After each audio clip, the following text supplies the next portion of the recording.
Guys, welcome back to my channel. ಎಲ್ಲರೂ ಹೇಗಿದ್ದೀರಾ, ಚೆನ್ನಾಗಿದ್ದೀರಾ ಅಂತ ಅನ್ಕೋತಾ ಇದ್ದೀನಿ. ನಾನು ದಿವ್ಯಾ. ಇವತ್ತಿನ ವಿಡಿಯೋದಲ್ಲಿ ನಾನು ಯಾವ ರೀತಿ ವಾಟರ್ ಕ್ಯಾಂಡಲ್ನ ರೆಡಿ ಮಾಡ್ಕೊಳ್ಬೋದು ಅನ್ನೋದನ್ನು ತೋರಿಸ್ತೀನಿ. ತುಂಬಾ ಸುಲಭವಾಗಿ ಹಾಗೂ ತುಂಬಾ ಸುಂದರವಾಗಿ ಕಾಣುವಂಥದ್ದು ವಾಟರ್ ಕ್ಯಾಂಡಲ್ ಅನ್ನೋದು.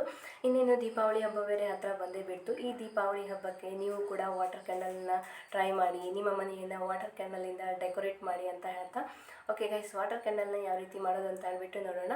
ಅದಕ್ಕಿಂತ ಮೊದಲು ನೀವೇನಾದರೂ ನನ್ನ ಚಾನಲ್ನ ಸಬ್ಸ್ಕ್ರೈಬ್ ಮಾಡ್ಕೊಳ್ಳದೆ ನೋಡ್ತಾ ಇದ್ದರೆ ದಯವಿಟ್ಟು ಸಬ್ಸ್ಕ್ರೈಬ್ ಮಾಡಿಕೊಂಡು ನೋಡಿ, ನನಗೆ ಸಪೋರ್ಟ್ ಮಾಡಿದಾಗುತ್ತೆ ಅಂತ ಹೇಳ್ತಾ ಕೊನೆಯಲ್ಲಿ ನಿಮಗೆ ಈ ವಿಡಿಯೋ ಇಷ್ಟ ಆದರೆ ಒಂದೇ ಒಂದು ಲೈಕ್ ಮಾಡಿ, ಹಾಗೆ ಕಮೆಂಟ್ ಮಾಡಿ, ಶೇರ್ ಮಾಡಿ. ಬನ್ನಿ ಗೈಸ್, ಇವಾಗ ಯಾವ ರೀತಿ ವಾಟರ್ ಕ್ಯಾಂಡಲ್ನ ರೆಡಿ ಮಾಡೋದು ಅಂತ ಹೇಳ್ಬಿಟ್ಟು ನೋಡೋಣ. ಓಕೆ ಗೈಸ್, ನಾನಿಲ್ಲಿ ವಾಟರ್ ಕ್ಯಾಂಡಲ್ನ ಮಾಡೋದಕ್ಕೆ ಅಂತ ಹೇಳ್ಬಿಟ್ಟು 4 ಗ್ಲಾಸನ್ನು ತೊಗೊಂಡಿದ್ದೀನಿ. ನೀವು ಪ್ಲಾಸ್ಟಿಕ್ ಗ್ಲಾಸ್ ಬೇಕಾದರೂ ತೊಗೊಳ್ಬೋದು. ನಾನಿಲ್ಲಿ ಗಾಜಿನ ಗ್ಲಾಸನ್ನು ತೊಗೊಂಡಿರುವಂಥದ್ದು. ನಾನು 2 ಬೌಲನ್ನು ತೊಗೊಂಡಿದ್ದೀನಿ. ಹಾಗೆ ನಾವು ನೀರು ಕುಡಿಯೋದಕ್ಕೆ ಯೂಸ್ ಮಾಡ್ತೀವಲ್ವ ಲೋಟ, ಅದೇ ಶೇಪಲ್ಲಿರುವಂಥ 2 ಗ್ಲಾಸನ್ನು ತೊಗೊಂಡಿದ್ದೀನಿ. ಇವಾಗ ಇದಕ್ಕೆ ನಾನು ಮುಕ್ಕಾಲು ಭಾಗದಷ್ಟು ನೀರನ್ನು ಸೇರಿಸ್ಕೊತಾ ಇದ್ದೀನಿ. ನಿಮಗೆ ಯಾವ ಶೇಪಲ್ಲಿ ಇರುವಂಥ ಗ್ಲಾಸ್ ಇಷ್ಟ ಆಗುತ್ತೋ ಅದನ್ನೇ ನೀವು ಬಳಸ್ಕೊಂಡು ವಾಟರ್ ಕ್ಯಾಂಡಲ್ನ ಮಾಡ್ಕೊಳ್ಬೋದು. ಇದಕ್ಕೆ ಮುಕ್ಕಾಲು ಭಾಗದಷ್ಟು ನೀರನ್ನ ಸೇರಿಸ್ಕೊಂಡ್ರೆ ಸಾಕಾಗತ್ತೆ, ಫುಲ್ ತುಂಬೋ ಅವಶ್ಯಕತೆ ಇಲ್ಲ. ಇವಾಗ ನಾನು ಇದಕ್ಕೆ 1 ಗ್ಲಾಸಿಗೆ ರೆಡ್ ಕಲರ್ ಮಾಡೋದಕ್ಕೆ ಅಂತ ಹೇಳ್ಬಿಟ್ಟು ಕುಂಕುಮನ ಸೇರಿಸ್ತಾ ಇದ್ದೀನಿ. ನಿಮ್ಮ ಹತ್ರ ಏನಾದರೂ ಡ್ರಾಯಿಂಗ್ ಮಾಡುವಂಥ ಪೇಂಟ್ ಇದೆ ಅಂತ ಅಂದರೆ ನೀವು ಅದನ್ನು ಕೂಡ ಸೇರಿಸ್ಕೊಳ್ಬೋದು.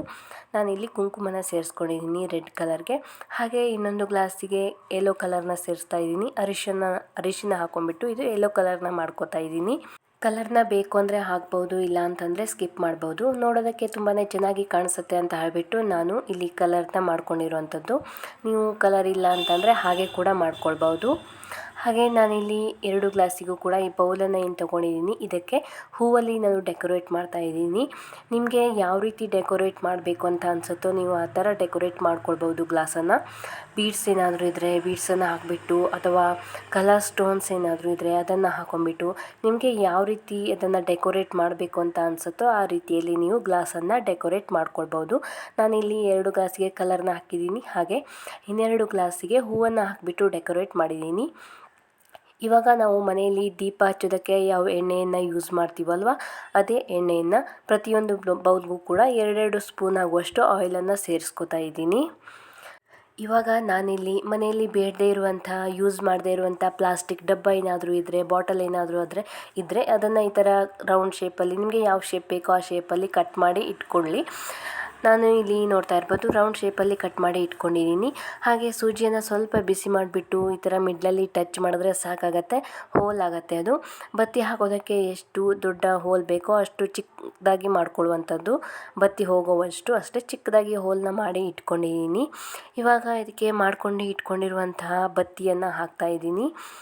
ಹೋಲನ್ನು ಜಾಸ್ತಿ ದೊಡ್ಡದಾಗಿ ಮಾಡ್ಕೊಳ್ಳೋಕ್ಕೆ ಹೋಗಬೇಡಿ, ಬತ್ತಿ ಹೋಗುವಷ್ಟು ದೊಡ್ಡದಾಗಿ ಇದ್ದರೆ ಸಾಕಾಗತ್ತೆ. ಇಲ್ಲಿ ನೋಡ್ತಾ ಇರ್ಬೋದು ಚಿಕ್ಕದಾಗಿ ಮಾಡಿಕೊಂಡ್ರೆ ಸಾಕಾಗತ್ತೆ. ಬತ್ತಿ ಹೋಗೋದಕ್ಕೆ ಎಷ್ಟು ಬೇಕೋ ಅಷ್ಟು ದೊಡ್ಡದಾಗಿ ಇದ್ದರೆ ಸಾಕಾಗತ್ತೆ, ಜಾಸ್ತಿ ದೊಡ್ಡದಾಗಿ ಮಾಡ್ಕೊಳ್ಳುವಂಥ ಅವಶ್ಯಕತೆ ಇಲ್ಲ.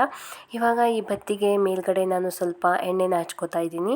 ಎಣ್ಣೆನ ಹಚ್ಕೊಂಡ್ರೆ ಮಾತ್ರ ಬತ್ತಿ ನೀಟಾಗಿ ಉರಿಯುತ್ತೆ, ಇಲ್ಲ ಅಂತಂದರೆ ಉರಿಯಲ್ಲ. ಈ ಥರ ಮೇಲ್ಗಡೆ ಸ್ವಲ್ಪ ಎಣ್ಣೆನ ಹಚ್ಕೊಂಡ್ಬಿಟ್ಟು ಈ ಥರ ಗ್ಲಾಸಲ್ಲಿ ಹಾಕ್ಕೊಂಡ್ರೆ ಆಯಿತು.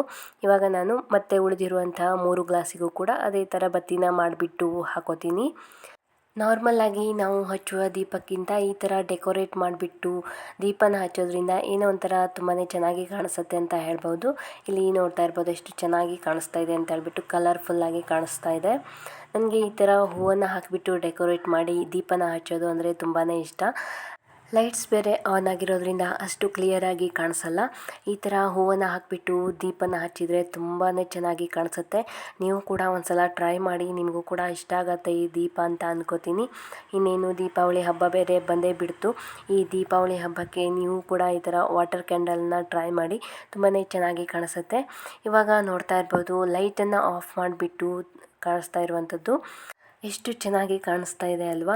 ಬತ್ತಿ ಸ್ವಲ್ಪ ಚಿಕ್ಕದಾಯಿತು ಅಂತ ಅನಿಸುತ್ತೆ, ಇನ್ನು ಸ್ವಲ್ಪ ದೊಡ್ಡದಾಗಿ ಮಾಡ್ಕೊಂಡಿದ್ದರೆ ಇನ್ನೂ ಕ್ಲಿಯರಾಗಿ ಚೆನ್ನಾಗಿ ಕಾಣಿಸ್ತಿರೋದು. ಬತ್ತಿ ಯಾಕೋ ಸ್ವಲ್ಪ ಚಿಕ್ಕದಾಯಿತು ಅಂತ ಅನ್ನಿಸ್ತು ನನಗೆ, ಬಟ್ ಓಕೆ, ತುಂಬಾ ಚೆನ್ನಾಗಿ ಕಾಣಿಸ್ತಾ ಇತ್ತು.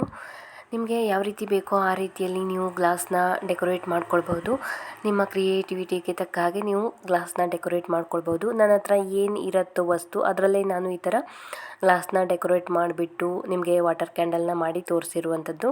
ನಿಮಗೆ ಇಷ್ಟ ಆಗಿದೆ ಅಂತ ಅಂದ್ಕೋತೀನಿ. ಓಕೆ ಗೈಸ್, ನೋಡಿದ್ರಲ್ವಾ ಯಾವ ರೀತಿ ಈಸಿಯಾಗಿ ವಾಟರ್ ಕ್ಯಾಂಡಲನ್ನು ರೆಡಿ ಮಾಡೋದು ಅಂತ ಹೇಳ್ಬಿಟ್ಟು, ಹಾಗೆ ಎಷ್ಟು ಸುಂದರವಾಗಿ ಕಾಣುತ್ತೆ ಅನ್ನೋದನ್ನು ನೀವು ಕೂಡ ಈ ದೀಪಾವಳಿ ಹಬ್ಬಕ್ಕೆ ಈ ವಾಟರ್ ಕ್ಯಾಂಡಲನ್ನು ಟ್ರೈ ಮಾಡಿ, ನಿಮ್ಮ ಮನೆಯನ್ನು ಈ ವಾಟರ್ ಕ್ಯಾಂಡಲಿಂದ ಡೆಕೋರೇಟ್ ಮಾಡಿ ಅಂತ ಹೇಳ್ತಾ, ನಿಮಗೆ ಈ ವಿಡಿಯೋ ಇಷ್ಟ ಆಗಿರುತ್ತೆ ಅಂತ ಅನ್ಕೋತೀನಿ. ಇಷ್ಟ ಆದರೆ ಒಂದೇ ಒಂದು ಲೈಕ್ ಮಾಡಿ, ಕಮೆಂಟ್ ಮಾಡಿ, ಶೇರ್ ಮಾಡಿ, ಹಾಗೆ ನನ್ನ ಚಾನಲ್ನ ಸಬ್ಸ್ಕ್ರೈಬ್ ಮಾಡಿಕೊಂಡು ನನಗೆ ಸಪೋರ್ಟ್ ಮಾಡಿ ಅಂತ ಹೇಳ್ತಾ ನೆಕ್ಸ್ಟ್ ವಿಡಿಯೋದಲ್ಲಿ ನಾನು ಮತ್ತೆ ಸಿಗ್ತೀನಿ. ಬಾಯ್.